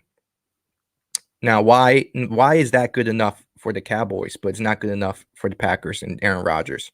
Divisions, history. I mean, it's the same 3. It's the same formula. Yes, and I think we look at the Cowboys different because of the history, right? I mean, the Packers won Super Bowl 1 and 2. And right. I get it. The Cowboys have been for a while. They're one of the most winningest franchises with all their 6 Super Bowls, which is tied for the most in league history. But I think that we look at them differently because the Cowboys have had recent success where the Packers have had a historic success. That's just my answer to you. Yeah. I can't even – there's nothing I can bounce back to that. It's literally the Cowboys weren't winning until Jerry Jones had his little run of a couple years, and then after that, you never heard of the Cowboys again. How did they become literally, technically, Green Bay should be America's team. They are one of the oldest franchises. The Lombardi Trophy is named after their head coach. That is true. So I just don't like how Aaron Rodgers. Okay, when Aaron Rodgers came in the league, Brett Favre was upset that they drafted a quarterback, treated him like shit. They had bad. Supposedly they had a bad relationship. But he sat 3 years. Right, but he knew how he felt towards Brett Favre and didn't like what Brett Favre did. Brett Favre didn't want to help him, didn't want to try to teach him or whatnot. He was upset. And then like now he's doing the same exact thing to Jordan Love. And to your point, we've seen an attitude problem out of Rodgers since he's been drafted. Through a temper tantrum that he fell as late as he did. You know, I think Rodgers has always had an attitude issue. You know, like I said before, and like you said, Mike, you know, that he refuses to take the blame solely on his shoulders. But I do agree that franchise has done almost nothing to help him out. I think there's been more than a couple of points where you traded up to get Jordan Love. I mean, I get it. Aaron Rodgers is old. Eventually, you need to start thinking about your future, but you did nothing for the right now. No matter how many times you've gotten close, the Packers have shown that they've done nothing for the right now. So I get his gripe, but I do also agree that he is kind of being a bitch. Yeah. I believe that at the same time, that organization thinks, like, they have this thing about like starting around like every 15 years, like depending on the quarterback, they've been lucked out with Brett Favre and Aaron Rodgers that lasted almost 20 years. You know, they try to ride him out for a certain limit, and if they're great, because they've been great at drafting quarterbacks. Maybe Jordan Love's the next one that we're just missing out on, because Aaron Rodgers sat 3 years. We didn't think Aaron Rodgers was going to be anything. Right. You know what I mean? But I disagree with Zach. I think the Packers have done a lot to win for that team. You know, they're in the playoffs constantly. You know, and whether or not, you know, does Aaron Rodgers have a lot to do with that? Absolutely. But they have a top 5 receiver. They have a top 5 running back. They have one of the best quarterbacks in the league. They're tight ends. They had Jimmy Graham. They had Michael Bennett. You know, and now they have this rookie from last year that had a pretty decent year. Yeah, Lazard had a great year last year. Instead of complaining that you're not getting enough offensive pieces, you know, Lazard could develop into a 2. You know, that Adams is still going to be Adams. It's like their defense has gotten better. You know, can they get better? Sure. You know, defense could always get better. But sure. You know, what is the difference between, you know, Tom Brady having Edelman that would never be considered the number 1 wide receiver, and Gronk's out and with injury, but Tom Brady could get so much more out his players than Rodgers gets out of his players, and Rodgers sits there and complains. Well, I think it comes down to a couple of different things. I think we're talking completely different schemes. You know, whereas with the Packers, we're seeing more of a deep down the field push, whereas with the Patriots, we're more concerned about 5 to, we'll call it 25 yards. What's up? You mean Tampa? Well, no, I'm talking about when he played for the Patriots, yeah. Right. And a high and serious focus on defense. You know what I mean? So I think that there's a scheme difference between the two. And I will give you this. Tom Brady's genius is in the way he did his contracts to allow a team to be built around him. And Rodgers has fought for the money, not for his team. Right. So I'll give you that part of it. So Rodgers, in his defense, in the beginning, like, he went for his contract, then tried to go for his team, and then now he's just like, fuck that. I want to go for me if you guys are not going to help me out. Right, but kind of to Mike's disdain for Rodgers is, why not just say it then? Why not just say, look, man, I'm here for the money?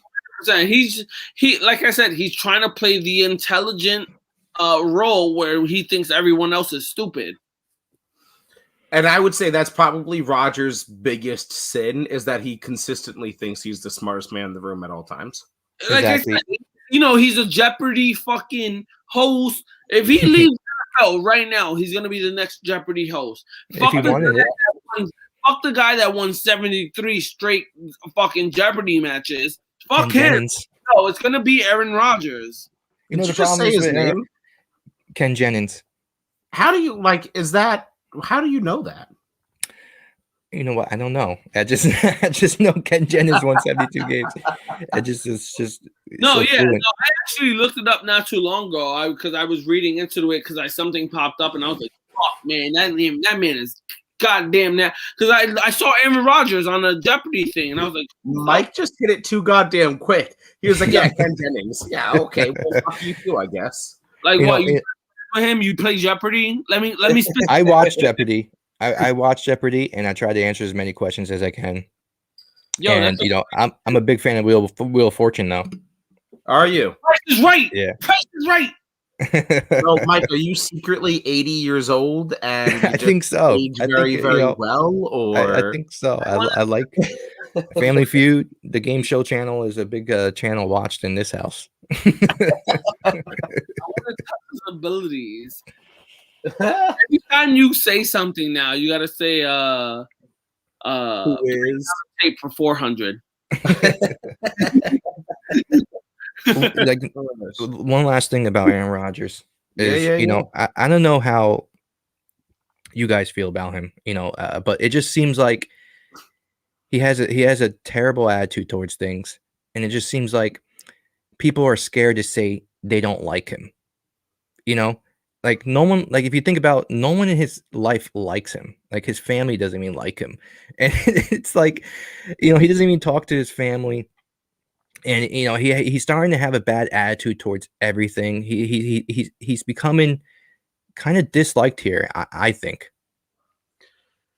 So I definitely think that he hasn't helped his own public image the way he's handled things from day one. It's hard for me to speak about his personal life because I don't know the situation, man. Like, I really don't like a whole lot of my family, and I do the most that I can to not talk to a whole lot of my family because it just simply comes down to me not liking them, and I have no problem saying it on here because they know it. So I can't really speak to that because I don't know that situation. I'm not willing to judge him for shit that happens behind closed doors. But I will say that he doesn't do a lot to help his image. Whether I like him or dislike him, I try not to like or dislike players. It has nothing to do with me unless they're from Boston or Philly, and then they can go fuck themselves. Yeah. But outside of that, I really try not to get into like the personal shit of a player. But I will agree with you that he doesn't do much to help himself in that. That's fair enough. This is a good point by James from Boda, by the way. He says Rodgers is equal parts the most and least marketable player in the NFL.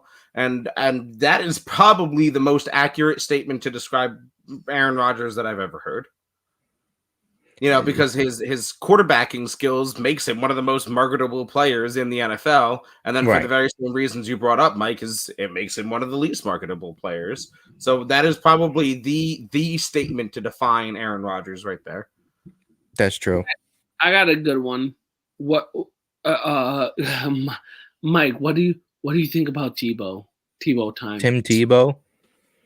I don't think he should even be playing in the league anymore. The Tebow experience. Is he 35 years old? Why does he get another shot? He's goddamn almost Adam Vinatieri's age. He's like 47. He's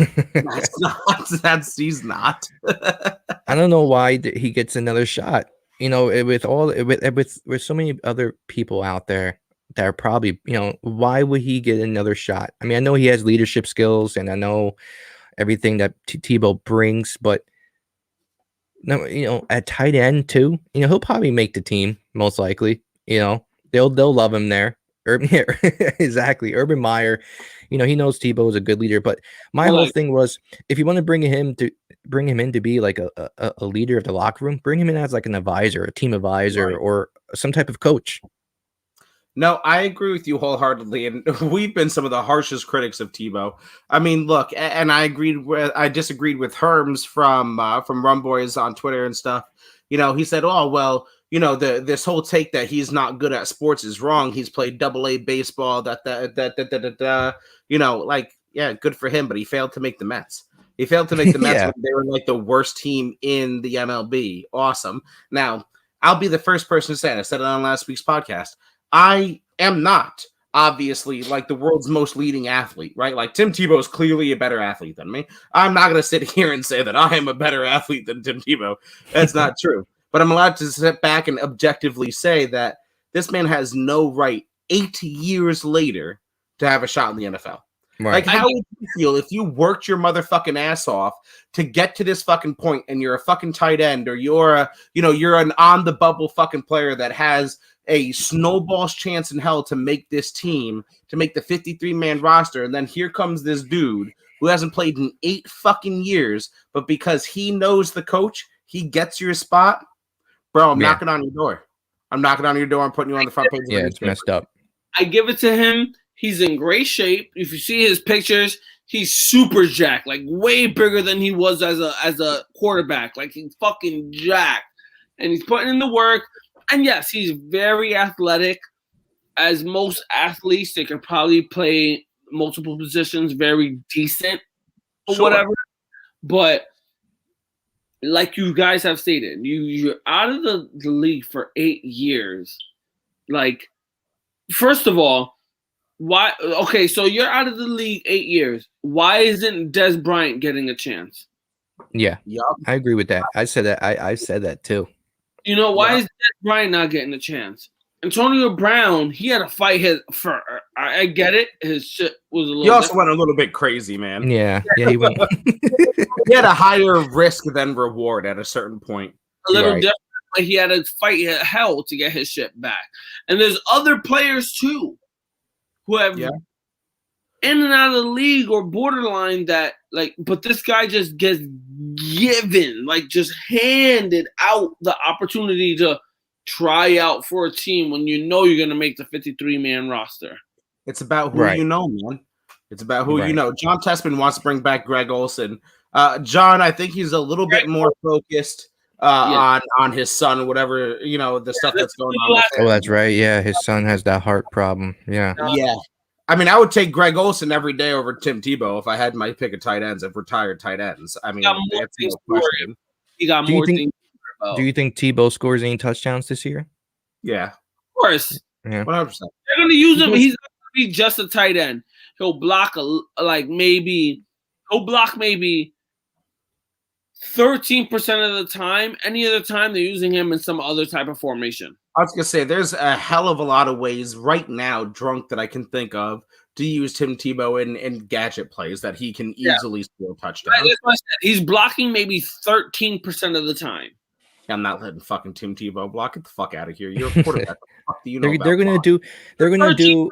It's like those plays that don't matter. That's why. You know what, I see a lot of what the Jags are going to be doing, especially if Tebow's there. The same thing the Jets fucking tried. They're going to bring them in, and they're going to have Tebow line up, and then they're going to like motion him out to go to the outside, and then they're going to do a quick throw to him, and then he'll run for 5 yards or something like that. Right. No, I just, this whole thing, and I've said it before and I'll say it again, if Tebow makes the 53-man roster, Urban Meyer will never be successful in the NFL. He's already on the verge of losing every locker room that he'll ever have. But if Tim Tebow makes the 53-man roster, he will never own a locker room ever again. Never be successful by literally anybody's definition. Yeah, they're going to need to, if he wants him part of the team, bring him in as an advisor. 100%. Come in. He gets, he's a likable guy. You can't deny that fact. He is a likable guy. No, he's 100% a likable guy. I like him. Like I said, he's a likable guy. I didn't say we have to like him because honestly, I don't like him. But I say he's a likable guy.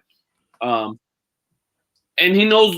he's athletic. He knows multiple sports. So, I mean, I get whatever. You know. Slob the knob. I mean, look, I can't hate on a man for getting his bread, but I'm just, Hey, I'm not with the shits. you do it. You know what? What's your take on Gurley to the Lions? Well, he's not officially going to the Lions. He just worked out. Who else is signing him? Please tell me. Isn't Adrian Peterson still there? Nah, I think Adrian Peterson. I firmly believe, and I said what I said. I think he's gonna retire. Oh, Adrian Peterson's on the Redskins, right? I mean, Washington football team. I think they released him. Oh, did they? I'm not entirely sure. I won't comment. Yeah, I'm not sure. You know, who knows? I know he wants to play still. And Todd Gurley, what he do last year? He had some pretty decent games. The Lions are a place where you go to just extend your career because no one else wants you. End it abruptly. Yeah. Detroit is a graveyard for NFL players. And that's why Calvin Johnson fucking retired, because he fucking knew it. Golf. Like every album is about torture and murder. How long is Golf playing until he's out the league in Detroit? A year. Okay, he should have never been fucking drafted. I threw a goddamn temper tantrum when him and Wentz went 1-2. My take on Sports Me was like, yo, this is crazy that Gurley is trying to go to the Lions because they're trying to do like the Rams 2.0 reincarnate, and it's gonna lead the same way it led with the first one, nowhere. Like nowhere. Yeah, no, Jared Goff is, and I'll say this for Carson Wentz, they're the two world's most okayest quarterbacks. They're okay. Goff has never impressed me with anything. Right. Yeah, and Goff had to be babied by the coach. Well, I forget his name, but he had to baby him. Sean McVay. Yeah. I understand, limiting your playbook for rookie quarterbacks. But I'm sorry, after year two, and first of all, I firmly believe that no rookie quarterback should ever start in the NFL. But after year two, you need to be up to speed. And if you can't be up to speed, then I can't trust you in your cut.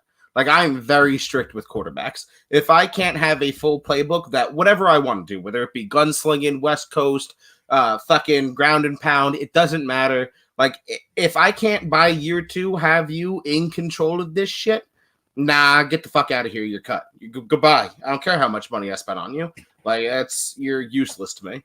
Word. So you gotta at least hold it down. Not even like win a Super Bowl, but like at least show that you can be like a legitimate starter. So Facts. You don't want your quarterback. You're a Jet fan, right? You don't want your quarterback starting day one, right? Nope. And I'll stand on this. There is, in my mind, there is no reason on God's green earth to have a rookie quarterback start. Stand guy out there. Yep. I will literally hire Hector to start for the New York Jets before I'll let Zach Wilson start this year. Like, I firmly believe that there is no circumstance, unless it's a goddamn emergency, like halfway through the season, fucking Fitzpatrick gets hurt, and then, okay, let me go send this guy out there. But who is? Do they have a star, like a relevant quarterback? No, I have no idea. Right now. And the word on the street is that they're gonna try to get Nick Foles. Oh, I'll take Jesus! That. I'll take that. I'll take Big Dick Nick. Hell yeah! Why? Hell yeah! I'm not saying I'm against it. I'm saying like my face is because there's no one behind him right now. Yeah, right. Yeah, Flacco is wherever the fuck, Philly, right? He go to the Eagles. Yeah, he went to the Eagles. Obviously, Fitzmagic is down there in Washington. How can you sign this guy? I mean, the Jets did all the great moves or whatever. But how can you sign this guy and not even have a backup signed yet? Like, right. bro. I think scariest part of all. Like now. I'm over here clenching my butthole like I'm turtleneck headed and shit, and I'm like worried what the fuck's going on. I'll be back. You guys take care of it. I think it ends. I hope for Zach case, because he's a Jet fan, I hope they could get some good seasons out of it. But I think they're going to be looking for a quarterback within the next 3 years. I don't believe in Zach Wilson. Zach doesn't like Zach Wilson. Doesn't. He's against Zach Wilson, but he was also against Sam Darnold. So it was like a lose-lose regardless. Me, on the other hand, I like Sam Darnold. As a Jets fan, I like Sam Darnold. Oh, you're a Jets fan too? I'm a Jets and Giants fan. Oh, okay. People always fight me on like, how can you be both? Just say you're a New York fan. Yeah, like no, they're like, how can you be both? I'm like, because I'm both. But when I go for like if they're playing each other, I go for the Jets. So I always say I'm a Jets fan first. I got you. So but I don't hate the Giants. I really do like the Giants. What do you think the Giants do this year with Saquon and all them boys? I think they have a very great season. I think people underestimate them because they got a very good bolstered up defense now that they put work into. Literally, it all comes down to two things. Does Saquon come back healthy? Because if he comes back healthy, he's a force. I don't care. Saquon comes back 100% healthy. He's top 2-3 running backs in the league. And then Daniel Jones turning the ball over. If Saquon comes back, it still don't matter for the Giants. I don't think Daniel Jones is like Peyton Manning, but I think if Daniel Jones cannot turn the ball over, he is Ryan Tannehill. Better. I think he's Trent Dilfer. We'll see what happens with him. I'm not entirely everything. Shut up. I'm not entirely sold on Saquon Barkley. I'm more of an old school, I want my running back to just run the goddamn ball kind of person. But I'm not gonna lie, him coming out of Penn State, I was high on him. I wouldn't have been upset if the Jets drafted him. You're about McCaffrey, and they're the same back, except Barkley is bigger, faster, and I wouldn't say they're the same back. I think Barkley's a better runner than McCaffrey is. I think McCaffrey's a better receiver, and I think Barkley's a better runner. I think but they both get over 100 in catches and 1,000 yards rushing. I think Barkley just feeds too much into him being Barry Sanders. You know, he just wants to mimic Barry Sanders too much with the leaping and the juking and. Now, that leaving the feet shit has always worried me. Yeah, good things never happen when you leave your feet. That I agree with. I see that. He's going to injure himself by week 4 anyway. He'll do like a 360 twirl. But why? Hector, I don't know. That's up to him. Why he would do a 360 twirl? He's that bad juju, bro. But why? He's not going to do that. He's going to come out and all he's going to do is show why he's the best running back in the league. Period. I said what I said. Hector's just living and dying on it because he bought a Saquon jersey. That's all. There you go. No, first of all, I didn't buy the Saquon jersey, so it's even better. It was gifted to me before Christmas, so I can go to my first football game ever, which was Giants Cowboys. That's a good game. Still blew my mind. It was amazing. I just hate the dangle earrings too. I just can't stand those things. That's where Mike draws the line. It's all good until you have them shits. You know, just like I can't. Like why is that a thing again? Like, come on.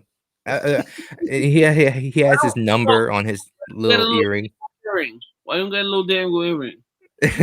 I have the studs. You know, I would never go. No. You know what? Put a dangle earring on your kid. I'm gonna send you a dangling earring just for you. I hate it. Put a dangle. I'm gonna get you a custom-made breaking down the tape dangle just for you, bro. I can't stand it. And like then they put like Dwayne Wade had one that had the Flash logo. It's like Dwayne Wade, you're almost 40. Like, stop with the dangly. I love you, dog, but you choose the weirdest hills to die on, bro. 100%. You know what? I'm 100% a Flash. My favorite character is Flash. Mm-hmm. Don't disrespect the Flash. I will get an earring with a Flash bolt on. No, don't disrespect. You gonna get them dangly shits? You gonna get them dangly Johns? Yo, I would run. Yo, you didn't even see me. I just ran over the game point, punched him in the chin, and came back.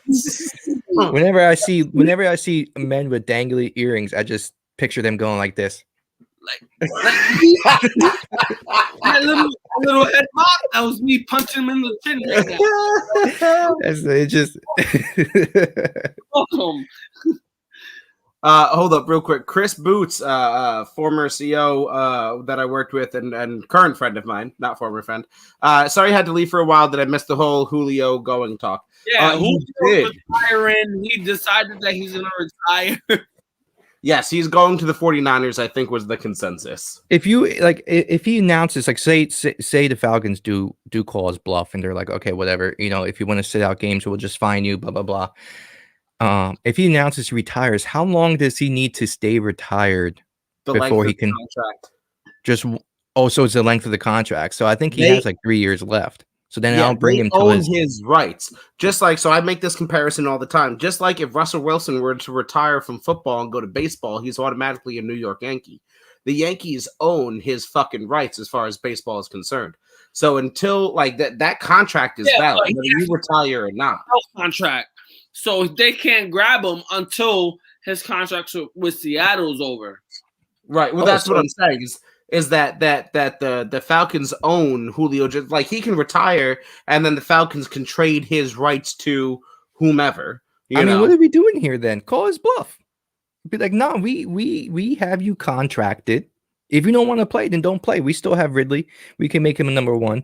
We have but he counts against your salary cap. He's not going to play, and you get nothing for him, and you just fine him. Like, great, good for you. But that eventually will come back. He eventually will come back. Those fines add up, and they always come back. Look at Melvin Gordon. Melvin Gordon tried to play hardball with the Chargers. Yeah, Melvin Gordon ain't Julio Jones though. That's true. He doesn't have the same money. It's a dangerous game you play. Say again, Hector. There's so many other ways to get him without losing him. You can find him. You can do all this stuff. But it won't benefit you if you just try to retire. No, right. Why make him retire if you can make money in X amount of ways? But Mike is inadvertently bringing up a great point. This is all contract negotiations in the NFL is a $1 billion and $1 million game of chicken. Right? Like everybody stands to lose something if they can't all get along, right? Because we talk about it from the team aspect, right? Like the team loses Julio if he retires and they play this game of chicken. That's what I'm saying. They lose Julio, they lose the production, they lose the draft picks. But either way, they lose him. Right. And the team also loses the revenue from Julio Jones. They might lose ticket sales. They might lose, obviously, concession sales. They might lose jersey sales. So this is a multi-million-dollar game of chicken that we're playing. Risk. That's where you take that risk. And as an organization, what's more likely? You taking the hit because your one-star player wants to fucking sit out, or the star player loses out on his career? Right. Or if you're the GM and you make the wrong move, you're done out of job. I take the organization side. I'm sorry. All right, I lose out on Julio Jones. I got Calvin Ridley. Right. This career is over. My organization will last forever. Yeah, but that's from an owner standpoint. If you're a GM who makes these decisions, you lose Julio Jones, you lose your job. I'm just saying that from that standpoint. I'm like, they don't literally, if they really want to, the Falcons don't have to care. Sure. That's what I'm no saying. team does, but there's consequences. That has been one of their key factors of their organization. Right. Chris Boots, who again, a friend of mine, we worked in not Kansas City, in Missouri together, so he's a KC fan. He said, I know I might be a homer, but can you imagine Julio and KC? I try not to have nightmares. Nah, they won't. As much as humanly possible. If that happens. Someone next door is smoking good. I'm jealous. Bro, I just picked up like a half. I actually picked up an onion and a half, actually.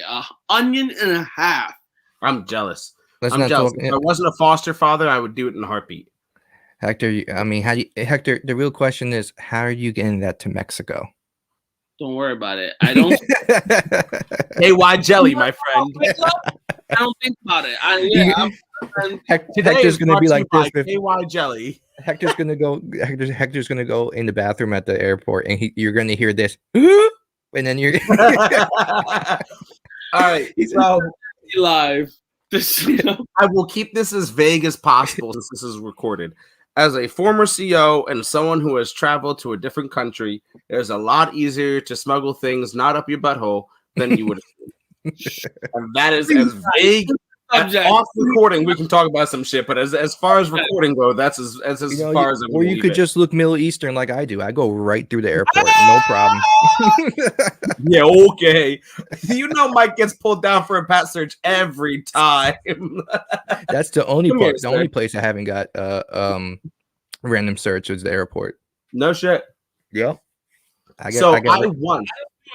For you guys knowing, I smoke, but I don't do anything crazy like that. I'm not some transporter. I'm not fucking traveling with. No, that's not me. He has to officially say that for legal reasons. No.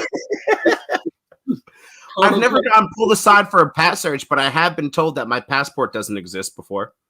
No, really? I got my passport. I do got my passport. It's right over So do there. I. I'm a fucking U.S. citizen, but when I came back from the Dominican Republic in Newark, they fucking goddamn told me that my shit doesn't exist and that I'm not a real person. And I said, well, goddamn fun fact, I am. And then 2 National Guard soldiers fucking showed up and brought me down a secret fucking elevator. It was a good goddamn time. So I was like, I'm a Spanish guy and you're a straight white. Like, they might part of the kidnapping, and we're I've been random searched at Radio City. I've been pulled over while walking, and pulled over while walking. Yep, that was with my girlfriend, which is now my wife. We were walking around when we first started dating. I was walking with her in her neighborhood, and the cop kept going around. And I told her, I'm like, yo, this guy's following us. And she's like, no, he's not. He's just, I don't know what he's doing. I was like, that's the same cop car that went around 3 times. And the 4th time, he rolls up slow, rolls his window down, and he goes, hey, you. And I played dumb. Dumb. I kept walking. And then he does it again. And I'm like, are you talking to me? And he was like, yeah, come here. So I come up to him, the car, and he goes, what are you doing here? Just like that. And I was like, what? Just like I'm like, what do you mean? He goes, you're not from here, right? I'm like, no, I'm from Saraville. And then he goes, oh, okay. What are you doing here though? And I'm like, I'm hanging out with my friend. And I pointed to my girlfriend, which is now my wife. And then he kind of just like nods me away, like, get out of here, peasant. And he calls over my girlfriend to just she goes up to the car and pretty much confirms we're hanging out and I'm not holding her against her will. What the fuck? Now, I'm not trying to go to a place that we shouldn't go, but you don't look that dark. I don't understand. That's what I'm saying. What? Aspects of it, I get it. You want to look out for people. You want to, but if it's not suspicious, you shouldn't be asking the questions. Apparently, Mike just looks suspicious. Yep. Yeah. I get the aspect of, like, people trying to look out for people because they don't know that you're from there. I get it, but at the same time, like, you don't see any real danger with the woman walking with the man. So why are you asking questions in general? Yeah, she was really upset by that. Like, I told her, I'm like, well, listen. And when I got random search at Radio City, she cried hysterically. That happened. The guy came up to me. He was like, "Excuse me, sir. Like, we're going to perform a random search on you." And I was like, "Oh, okay, no problem." Because I have no issues. I'm not hiding. You hit the glove snap. Yeah. And I have no problems because I don't have anything to hide. So whatever you want to do, fine. And they put me against the wall. I had to take off my coat. They're patting me down. So one guy's patting me down while the other one's just shouting, random search. Random search. And then my wife was crying, and that was recent. That was the most recent one. There hasn't been one since. Knock on wood. But I You're gonna had go my out fair tomorrow. share. You fucked it all up. You fucked your streak of good luck up. You're gonna go out tomorrow and get all fucked up. I hope that doesn't happen. Oh shit. So Chris, I refuse. I rarely and very refuse to talk about stories from when we worked together at I know Hector knows this, but Mike, in case you don't, I used to be a maximum security correctional officer in Jefferson City, Missouri. Chris is a former coworker of mine who still works at the prison, God bless him, in a completely different capacity to that lucky fucker.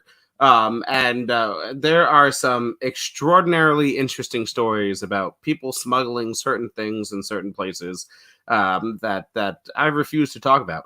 And this is my younger sister. I'm sorry, what? You have no idea. A chicken. You have no goddamn idea the things that I have seen and done.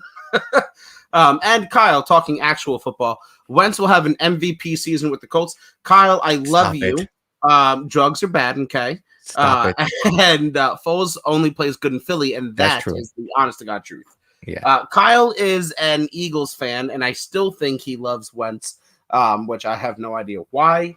But no, I think he has a chance returning with Frank Reich behind a great offensive line. Shout out Quentin Nelson, and some serious weapons and defense over there.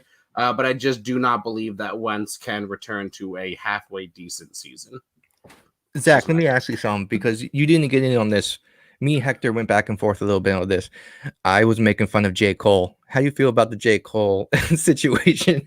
I saw your battle on Sports Me. I wasn't able to read into it too much. I work for a living, sir. And it's honestly something that doesn't terribly interest me. But I'm indifferent. I wish he would have done better. I think he can ball way better than the average person, and I think he would have done fine in the African League. But I'm also not upset as a fan of his music that he's not focusing on basketball and focusing on music still. So I overall indifferent. I feel no one way or the other. Oh man, I went in on him. I was making fun of his ass. Sure. I'm sure Hector's gonna die on this sword, 100%. Shadow box you right now. Game point. I don't know why I keep calling you by your fucking tag, Mike. How far into, like, are you northern Jersey, southern Jersey? I feel like we asked this, but it might have been. I'm in central Jersey. Central Jersey. He's a little bit more away from us, but not too bad. Kind of like a mid Rhode Island trip. Okay, that's not too bad at all. So it was like what, like an hour and a half, Mike? Where are you guys? I'm in Pennsylvania, but I'm right in the corner of PA and New York and New Jersey. Pretty much where Zach's at is literally the border of PA and New York. Like where they all meet together at the very, very tip. Yep. That's probably like an hour then. Easy peasy. We're gonna meet up for drinks then. Yeah, it's official. I don't think it's that far. Like, how far is let me think of something that's up north. Chatham. Is Chatham kind of far for you guys, or? I don't think that's too far for me, but Google's a hell of a thing. What'd you say, Hector? Where are you again? I'm in by New Brunswick. New Brunswick. That's where Rutgers is. Oh, I don't. You're about an hour and a half from me. Oh, that's not that bad. Not at all. It might be the same for me too. Yeah, it might be, because literally me and Zach are literally like 20 minutes away. So it's getting late, and we're gonna wrap this up soon because I'm old and have to get up at 5 a.m. But vacation. Give a damn.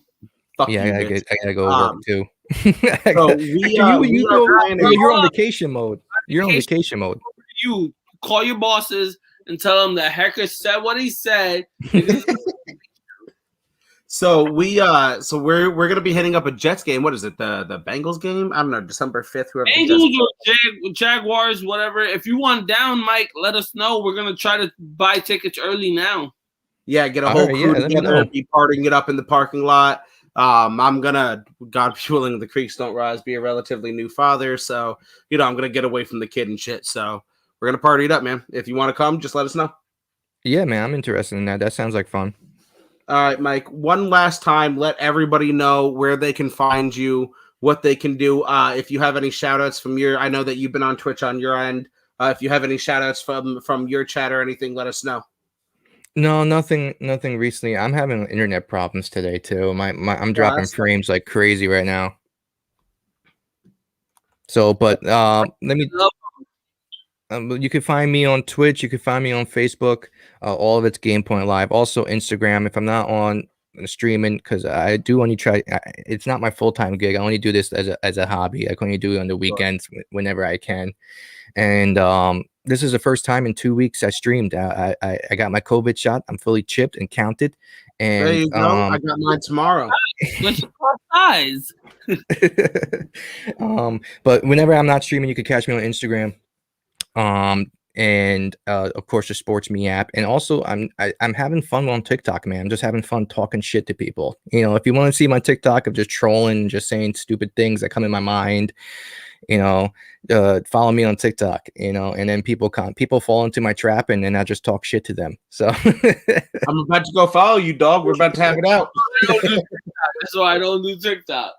All right, guys. Everybody go follow Game Point Live. Mike's an awesome guy. We appreciate him having us on originally, and then him coming on here and shooting shit with us. Chris, I know I put up your comment before. I don't know if I will ever find my way back to Misery, but if I do, you are 100% one of the people that I will find. And we'll go out to a KC game. I'd love to see it. And everybody, thank you for showing up. We shall do it again. We shall do it again. Oh, hopefully. hell, we are definitely gonna do it again, brother. This is not the last time we'll see you. What I said, motherfuckers. Hey Hector, have a fun time in Mexico, man. Oh, boy, you hear about it. Drink all the water. Drink all the water. I'm gonna be on Sports Me, Florida. I can't wait to see Cancun Hector on Sports Me. That's gonna be a fucking blast. If that's not a reason to download Sports Me, I don't know what is. All right, guys, we'll see you next time. All right, man. Have a good one.